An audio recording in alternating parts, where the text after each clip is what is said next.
Guys, Abi ada di tepi jalan di Kuala Berang ni, dekat dengan Pentagon. Dekat sini Abi lalu, Abi tak perasan ada jual roti kuku guys. Roti kukus belum viral. Abi tengok live dia tadi. Abi tak tahu. Orang yang jual ni kawan bayi. Kawan lama masa kerja dulu. Abi tengok roti kukus apa dia jual. Kita tengok roti apa dia ada. Okey. Ni roti kukus fresh gebu meleleh tu dia punya trademark lah tu. Dia ada original egg mayo. Ada belaka ke ni? Oh, wah, berakhir sekali tak ada. Aku nak tak ada. Apa tak ada Abi? Abi ke?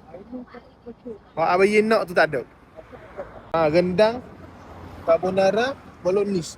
Ni guys. Roti kukus, sos cheese belum viral. Nampak? Ni nombor telefon dia. Nombor telefon lah kalau pun nak beli main telefon. Haji cuba ni ni. Nombor telefon dia. Tu Petronas Kuala Berang. Petronas Kuala Berang, bandar Kuala Berang. Ni tepi jalan ni. Tepi jalan ni saja.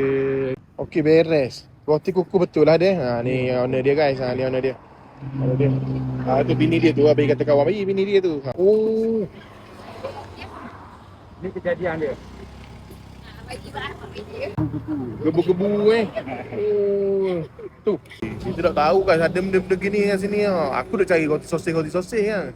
Dia roti sosis bikin macam hotdog lah, macam kalau Batu Buruk tu dia ada apa? 1902 tu kan. Sosis tu. Ni lebih kurang gini parah di pos sini.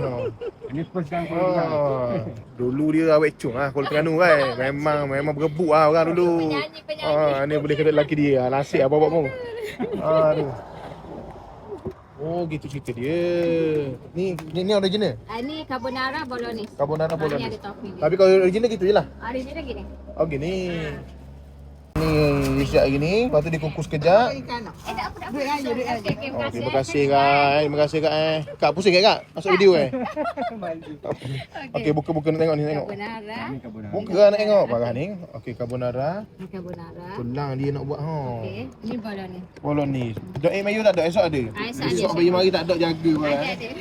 Ada Okey. Abang buat apa ni? Abang nak bolognese ada dua. Bolognese dua Poin dua ni satu. Kita nak belanja je. Jangan gitu. Tak apa. Jangan gitu. Pilih je. Tak apa. Sedah nak belanja sedah. Nak belanja je. Orang mari nak support dia. Ni apa rendang? Ada rendang ayam. Bolognese. Roti kuku rendang. Bolognese dua. Bolognese dua. So kita ada tiga guys. Kita ada tiga. Biar dia merasai. Abang ni nampak lama dah benarnya. Tapi belum nak berasa nak tinggal. Tak tahu pula parah. Tak tahu parah jual. Parah.